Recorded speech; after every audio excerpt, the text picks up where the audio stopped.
Doutor Alexandre Pacheco, entre os dias 18 e 27 de março foram concedidas 1.878 liberdades provisórias. Eu gostaria que o senhor comentasse um pouquinho a respeito dessa ação, né?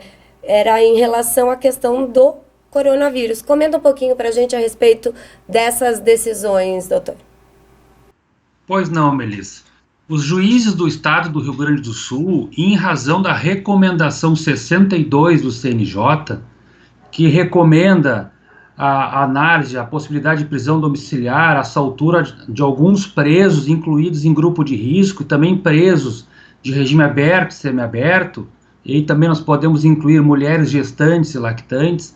Portanto, este público-alvo foi objeto dessa recomendação e, por conta disso, os magistrados, a fim de prevenir o ingresso, né, no sistema prisional do coronavírus, deferiu a soltura ou prisão domiciliar desse universo de presos. Então, esta foi a ideia da recomendação do CNJ, recomendação número 62, para que houvesse a redução de danos, né? E as decisões dos magistrados, em regra, foram feitas individualmente em cada processo, com análise das circunstâncias de cada preso, enfim, analisando o perfil de periculosidade, histórico de doenças pré-existentes, a idade, porque isso atinge idosos e portadores de doenças graves. Então, esta foi a análise dos magistrados. No universo de 42 mil presos, 1.878 até sexta-feira foram contemplados com este benefício. Isso tudo visando não só a preservação da saúde desse tipo de preso, que é de grupo de risco, mas também evitar a contaminação e até abrir algum espaço para que seja viabilizado eventual necessidade de isolamento daqueles presos que permanecem e devem permanecer recolhidos, que são outros 39 mil. Então, essas medidas têm um caráter preventivo e são fundadas na recomendação do CNJ, que, por sinal, foi referendada pelo Programa das Nações Unidas e também pelo Comitê Interamericano de Direitos Humanos. Então, são medidas necessárias nesse momento, são medidas de exceção, em decorrência dessa excepcionalidade que nós estamos vivendo. Essas decisões, elas têm um caráter temporário, nada impede. Isso deve acontecer que, ao final do período de pandemia, estes presos, em boa parte, retornem ao cumprimento da pena regularmente. Sim, o Judiciário continuará cumprindo a recomendação 62 do CNJ. Alguns outros casos, na medida que o sistema prisional ele é feito assim, de entradas e saídas diariamente de presos, alguns novos presos vão ingressar e outros vão sair naturalmente. Isso faz parte de um processo natural. Então, é possível que entre aqueles que forem ingressando, um ou outro seja de algum grupo de risco e haja necessidade de uma nova soltura, de uma nova análise de prisão domiciliar. Acredito que a maior parte daqueles que poderiam estar em prisão domiciliar já estão. Agora será um número bem menor, uma quantidade bem menor, proporcionalmente falando, em relação ao que já foi solto, porque assim, a análise foi de emergência, né? Então, acho que já houve assim, houve várias decisões já liberando uma boa quantidade de presos, mas isso não representa nem 4,5% do total da população. Então, a gente tem que ressaltar que existe sim essa preocupação de segurança pública, existe, e os juízes estão levando em conta essa circunstância ao analisar cada caso concreto. Eventualmente, um ou outro caso, principalmente casos em que houve repercussão na mídia, na imprensa, isso é passível de questionamento, sim, né? Em relação àquele indivíduo que é acusado de lançar ácido em mulheres, foi um caso de repercussão. A magistrada, no caso concreto, ela procedeu à soltura não basicamente em relação ao Covid-19, mas principalmente porque o processo tramitava há mais de 6 meses e há 2 meses ela aguardava a resposta de ofícios que ela expediu, cobrando a remessa de laudo pericial. E os laudos periciais, ora são feitos por terceiros, ou pelo IGP, ou por médicos, ou pela polícia, enfim. Então havia uma demora no processo. Esse foi o principal motivo que gerou a soltura. Em relação a outro caso que já vem sendo noticiado pela imprensa, diz respeito a um líder da facção conhecida por Os Manos. Este preso é um preso de alta periculosidade, sim, já esteve inclusive em sistema penitenciário federal, porém, no caso concreto, e aqui eu não estou fazendo assim, nenhuma defesa, não estou concordando nem discordando com a decisão da magistrada, da VEC de Porto Alegre, doutora Sonali, até por um dever ético, né? A lei orgânica da magistratura me impede de fazer um juízo de valor, então eu só trago a informação do contexto da decisão da colega.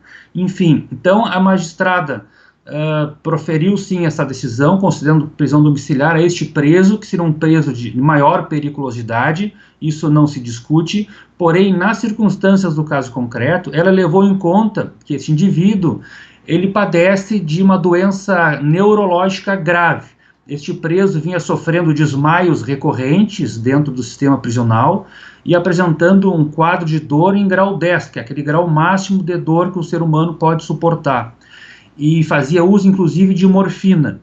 Então, havia, assim, um quadro de saúde grave que ensejou a soltura, ou melhor, a prisão de domiciliar deste preso. Ele está sob monitoramento eletrônico, o que permite que as polícias, que a Secretaria de Segurança Pública, né, e as instituições, enfim, façam um monitoramento desse preso.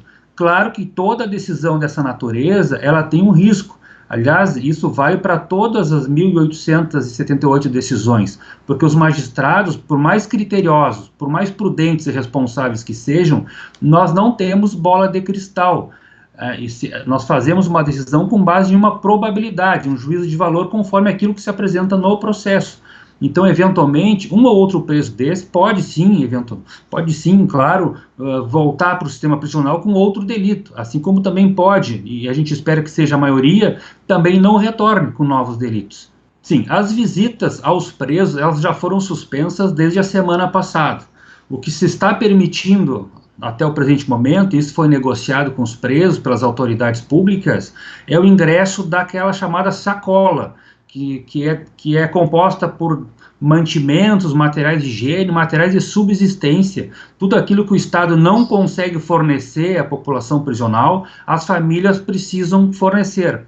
Então isso até teve uma polêmica no final de semana, mas a decisão já foi revogada. Então, assim, as sacolas estão permitidas, e essas sacolas, de forma muito prudente, pelos agentes policiais penitenciários e também pela Secretaria de Administração Penitenciária, as sacolas vêm sendo higienizadas. São medidas assim, né, possíveis para que seja evitado o contágio dentro do sistema prisional. Isso sim seria muito grave, nos preocupa, então toda medida preventiva neste momento ela é necessária. Inclusive não só por questão da saúde da população prisional, mas também pela saúde das pessoas que trabalham, enfim, nos estabelecimentos penais, e também até por questão de segurança interna desses estabelecimentos, porque eventualmente, né, algo grave, uma pandemia que possa atingir em cheio o sistema, e o sistema prisional é uma bomba biológica, isso pode gerar instabilidade na segurança do sistema, o que a gente não deseja. E nesse passo, o Judiciário Executivo, o Ministério Público e outras instituições integram um grupo interinstitucional de prevenção da Covid-19 no sistema prisional. Então lá todas essas medidas vêm sendo discutidas, enfim, planejadas para evitar a redução de danos. Ou melhor, para evitar não, numa política de redução de danos, para evitar o mal maior. Olha, nós podemos afirmar à sociedade em geral e à opinião pública que os magistrados gaúchos, e assim como em boa parte do país, têm sido e vem adotando decisões de uma maneira muito prudente, com muita reflexão e serenidade. Os magistrados têm ciência, sim, dessa preocupação e atualmente está em jogo dois valores, né? Dois bens jurídicos, que é segurança pública e saúde pública, ou saúde da população prisional. Então nós temos que ver muito bem as circunstâncias de cada caso concreto para tomar a melhor decisão. Nós, juízes, não somos imunes a erros, muito menos a críticas. Isso, algum equívoco, eventualmente, pode e deve acontecer. Agora, desse universo de presos, de quase 1.900 que já foram soltos, grande parte desse contingente eram presos de grupo de risco, idosos, mulheres lactantes ou gestantes, portadores de doenças graves e presos de regime aberto e semiaberto. Presos, portanto, que já conviviam na prática com a sociedade. Então, isso não representa, em linhas gerais, um plus, algo a mais que pudesse afetar a segurança pública. E, pelo contrário, os indicativos de segurança pública, até o momento, revelam uma diminuição da criminalidade. Então, isso, por hora, é um dado positivo. Mas eu digo, a população em geral sempre tem dito nas entrevistas e oportunidades que tem. O momento agora é de serenidade e assim os magistrados estão agindo. Esta é a conduta dos juízes do Rio Grande do Sul. Todos são extremamente responsáveis e eventual decisão que se discorde dela é passível de recurso e é passível de revisão, portanto. Então o momento é de tranquilidade. Um grande abraço a vocês, Melissa. Bom trabalho a todos aí.